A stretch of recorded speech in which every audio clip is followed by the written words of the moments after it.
My name is Guy, G-H-I-S. I used to call myself Ghislaine Lanctot. I was a medical doctor for 25 years until I found out what the medical system was all about. And I wrote a book entitled The Medical Mafia. The medical system is sick everywhere. It doesn't work. Everybody's unhappy with it. The patients are unhappy. The government is unhappy. It's too expensive. The doctors, physicians are unhappy. Everybody's unhappy with the system, but it still goes on. So why does it still go on? Somebody must be happy with it. And yes, big money, big pharma is happy with the system. And should it be then that they control it? Yes, they control it from A to Z. You have to know that medical schools, all the media, even the medical journals, the newspapers, the television, radio, are totally controlled by big money. At the beginning of the previous century, in the early 19s, the alternative medicine, natural medicine, was the most important one. There was doctors were practicing, were touching the patients, were questioning the patients, were healing them with herbs, with all sorts of natural stuff. And all this disappeared with the Flexner Report.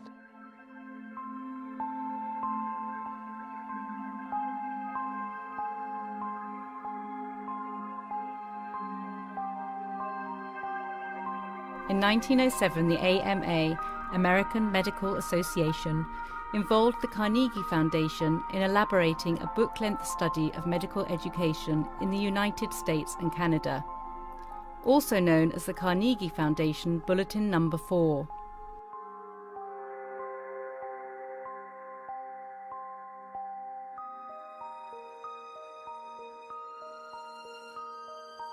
The author, Abraham Flexner, was an ambitious educator, neither a physician nor a medical scientist, but the brother of Simon Flexner, employed by the Rockefeller Institute for Medical Research. Later on, Abraham Flexner became the first director of the Rockefeller philanthropy programs in medical education. Andrew Carnegie was regarded as the second richest man in history after John D. Rockefeller. While Carnegie played a leading role in the American steel industry and education, Rockefeller was interested in oil industry and medical research. Abraham Flexner's report was published in 1910, and the purpose was to improve the quality of medical service by establishing professional medical education based on mainstream scientific principles. But what was accepted as science in the early 20th century? The theory of materialism, rising in the 17th century, holds that the only existing thing is matter. Everything is composed of material, and all phenomena, including consciousness, human soul and spirit, are the results of material interactions. In other words, matter is the only substance. Scientific materialism, physicalism, became the philosophical position of the early 20th century. The main statement of physicalism is that there are no kinds of things other than physical things.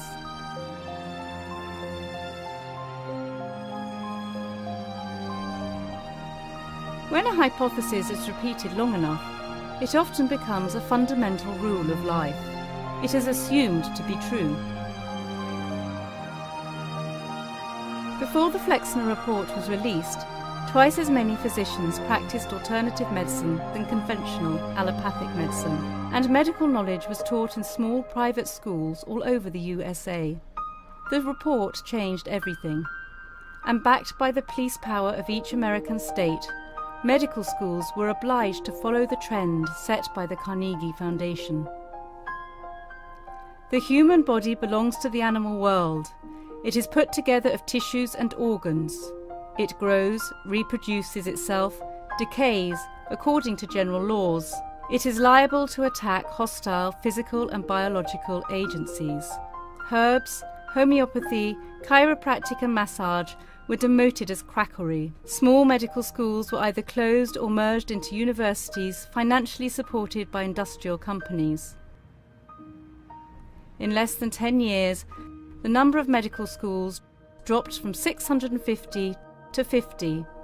The number of medical students decreased from 7,500 to 2,500, as they were unable to afford the high education fees.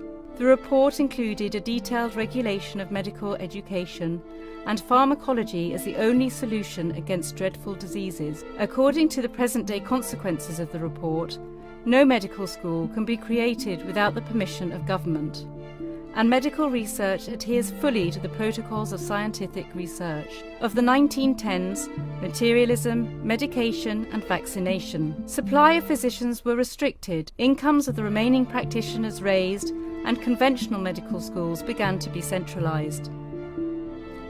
In 1997, the WHO obtained full control over medicine as the validity of the Flexner Report was extended worldwide.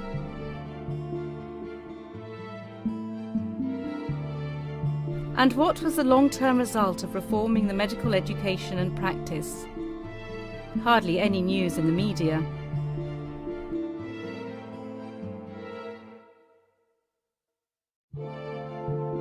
According to the 2003 medical report, Death by Medicine, 783,936 people in the United States die every year from conventional medical mistakes. This is 16,400% of the victims of September 11, 2001, equivalent to 6 jumbo jet crashes a day for an entire year.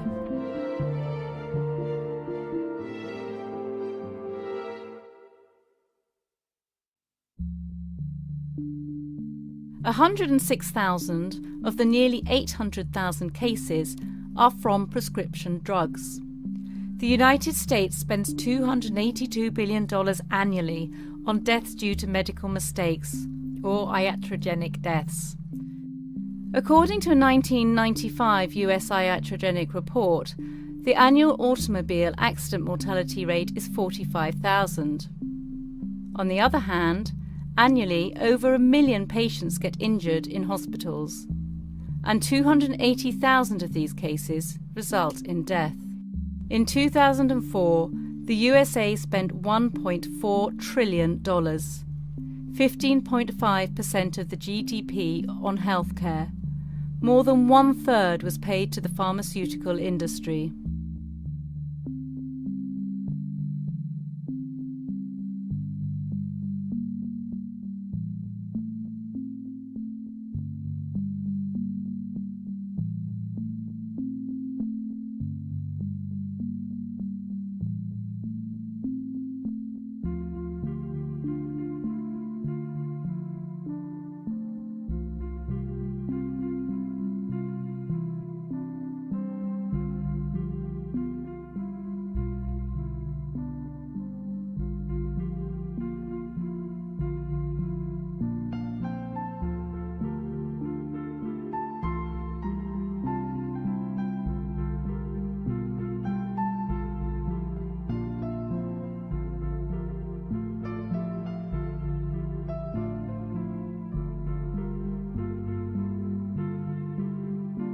After 100 years, we must raise the question, what went wrong?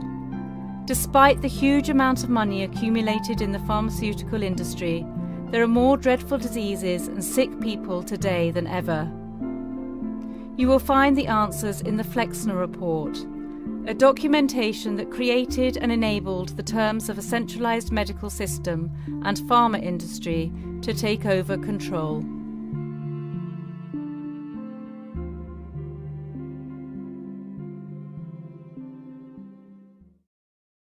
I will tell you about my experience, my personal experience as a doctor. When I was in medical school, I didn't know all of this I'm telling you today. And I thought that medicine was the state of the art. I was so convinced. And I was in medical school in the 1965, from 60 to 65, 66. I was convinced that by the end of the century, there would be no more disease. So I really believed in medicine. When I came out, I practiced medicine. I was in specialty, but I practiced medicine. But slowly, I started seeing things that did not make sense. So I questioned. You see, we have to question what we see. If it does not make sense, stop doing it. Stop believing it. You see people, they get chemotherapy. They get so sick with the treatment. I mean, question it. Go and see what's beyond it. What's beyond chemotherapy? Poisons. Well, how can you help people with poisons? When you give chemotherapy drugs to a healthy person, what's going to happen to them? It's going to make them sick. It's a very toxic poison. It destroys and damages a lot of cells in your body. So how do we think then that we can give those same toxic poisonous drugs that would make a healthy person sick, give them to a sick person and make them healthy? That doesn't make any sense at all. 400 years ago, doctors attempted to treat cancer with heavy metals. Those experiments were unsuccessful and finally ended up in the toxication of the patients. Today, there are 3 common ways to treat cancer symptoms: surgery, radiation, and chemotherapy. Chemotherapy refers to cytotoxic agents applied as cancer treatment. Many drugs are found accidentally, and it is said it was the same with cytotoxic agents. In World War I, nitrogen mustard was used as a biochemical weapon, and it was observed that soldiers being exposed to the gas developed leukopenia and lymphoid suppression. According to documents of the University of Iowa, nitrogen mustard is a chemotherapeutic agent still in use, even though there is absolutely no scientific evidence for its ability to extend in any appreciable way the lives of patients suffering from cancer. The theory behind applying cytotoxic agents, toxic materials that interfere with the life cycle of cells, to fight cancer, is that chemo indiscriminately kills rapidly dividing cells, both cancerous and normal. Beside cancer cells, the most rapidly dividing cells are stem cells, gamete, bone marrow, hair follicles, mucosa of the mouth and gastrointestinal tract. This explains the reason why many people undertaking chemotherapy lose their hair, become infertile, or get mouth and throat sores. The mortality rate of patients treated with chemo is 96%. Conventional medicine has many hypotheses about the causes of cancer. None of them have been proved, and all of them are limited to the mainstream trend of science, materialism, excluding the human soul. Chemotherapy is a treatment of symptoms, and patients are dying of it or suffering from its severe side effects. Chemotherapeutic agents applied to treat cancer are declared as hazardous material, handled with extreme precaution, yet become the only cure for cancer when given to people as medicine. It's the same thing with vaccines. You make healthy people, you make them sick. How can you believe such a thing? In the 1800s, society sanctioned both approaches to healing. Patients had a choice of using either doctors, called allopaths, or natural healers, called empirics or homeopaths. The two groups waged a bitter philosophical debate. The allopathic doctors called their approach heroic medicine. They believed the physician must aggressively drive disease from the body.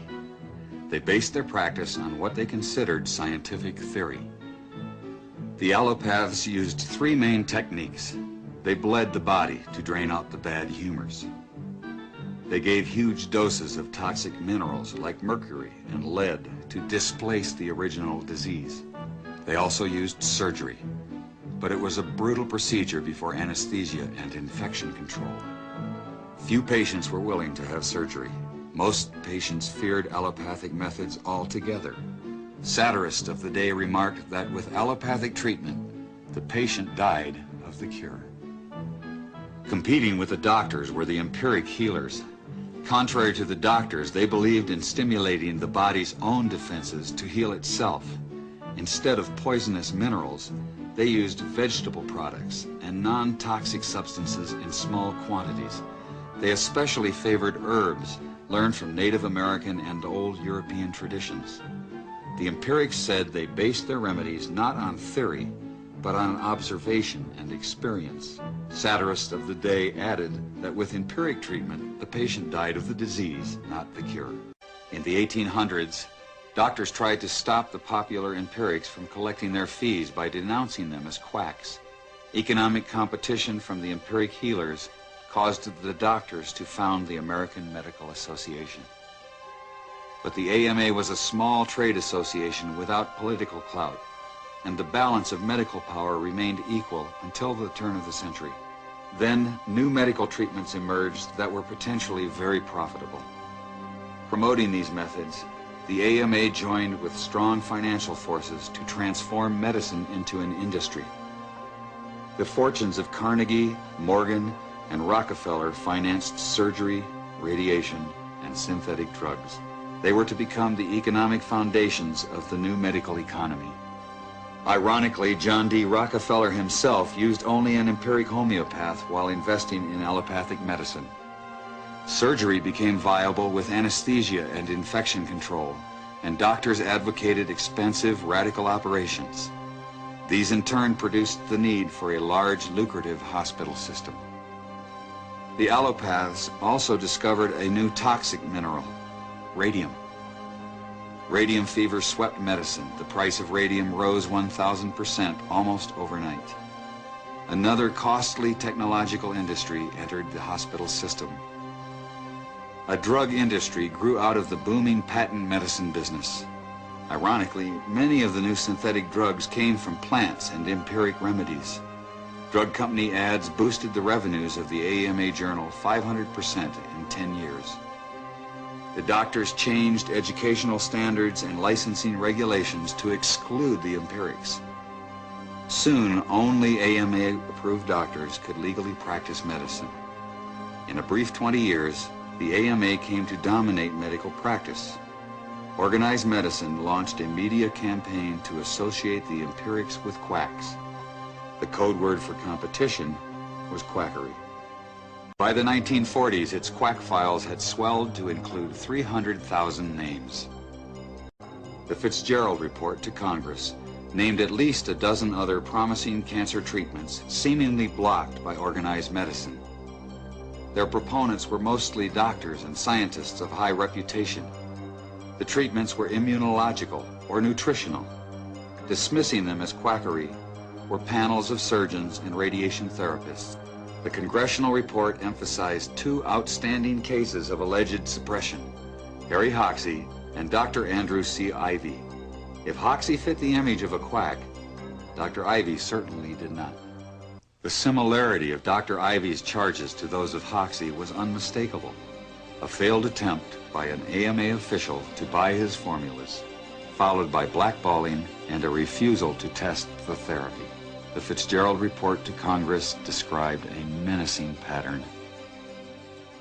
Fitzgerald concluded in his report, quote, "Behind this is the weirdest conglomeration of corrupt motives, intrigue, selfishness, jealousy, obstruction, and conspiracy that I have ever seen." Despite its shocking conclusions, the Fitzgerald Report slipped quietly into the appendix of the congressional record. With Dr. Ivy's death, chrobiacin would vanish untested. At the height of the McCarthy era, a dozen other promising treatments would be banned without investigation. Hello, my name is Bert Seelman. I'm 62 years old, and I've been working for over 37 years in the natural health and human performance field. I've worked with many different types of people, all types of diseases, from the least to the worst, and seen many miraculous things happen according to what most people would actually say are not possible at all. I want to talk to you about our misguided perceptions of the medical field, and the truth behind what doctors are practicing and what they are not practicing. They're not talking about the health that we think of today. They were at one time, but today this has been lost. I'm talking about the health that comes from total restoration, realizing that every 4 days we have a new stomach lining. Every 28 days we build a new layer of skin. Every 16 to 18 months our body is brand new to every cell. Think about how what we put in our mouths can change who we become as this time period changes. If we're going to eat ho-hos and ding-dongs, we're obviously going to become ho-hos and ding-dongs. What I'm talking about today is intent. What is the truth behind what people really are doing and what they have sworn an oath to do and what they are not doing? What I'm talking about today is not just the standard of care for doctors, but about the ignorance of people who think that all of these practitioners are about this person's health who walks in the door. This is not true. What I'm going to show you today, I have talked with many attorneys on. I'm about to show you that by law, most doctors and physicians today are not practicing according to their oath, and that they are doing things that are not only against their oath, but are actually crimes against humanity. I'm talking heinous, cruel, and unusual things that should not be done. Do not take me wrong. I'm saying that there are many doctors out there who wish to make things right for people, who have the right intent, but there are also more professionals out there who are not doing what they actually swore an oath to do. So I want you to consider the things I'm about to show you. You all know that they took what's called the Hippocratic Oath. Hippocrates said many years ago, "Let thy food be medicine, and thy medicine be thy food." Yes, we can change who we are, no matter whether it's cancer, or hepatitis C, or HIV. These things can all be arrested, they can all be stopped, and they can all be reversed because our body is a renewable resource.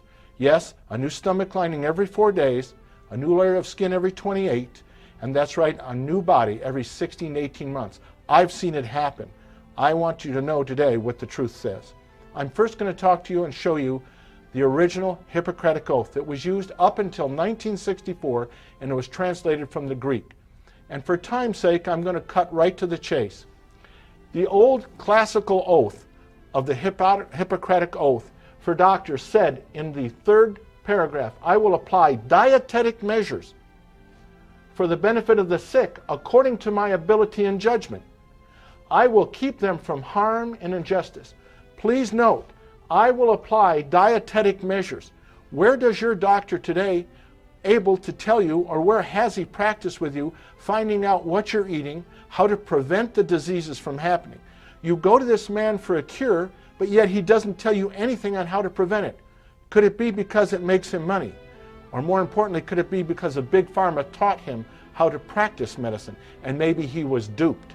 I want you to look at the next paragraph. "I will neither give a deadly drug to anyone who asked for it, nor will I make a suggestion to this effect." Notice that they have sworn an oath that they will help you with dietetic measures and that they will help you to get well, that they will not even suggest a drug or anything that can cause harm. Yet pharmaceuticals all have more side effects and the risk of greater problems than the things that they actually work with. We all know that when it comes to pharmaceuticals, there is no such thing as a cure. Your body has not been restored with what has broken down. The pharmaceutical products that you see today only eliminate the symptom. They only eliminate the symptom and mask the severity of the problem that you have. They do not do anything to restore. You will notice in every case when a person starts on a medication that as time progresses, they need more and more medications. Eventually, the side effects are so great and the symptoms become so numerous that you cannot determine which one has originated from the other. I want you to show yourself by going out and finding this old original Hippocratic Oath, what it says in the 3rd and 4th paragraphs. Now I want you to look at the new Hippocratic Oath. The new Hippocratic Oath has many changes.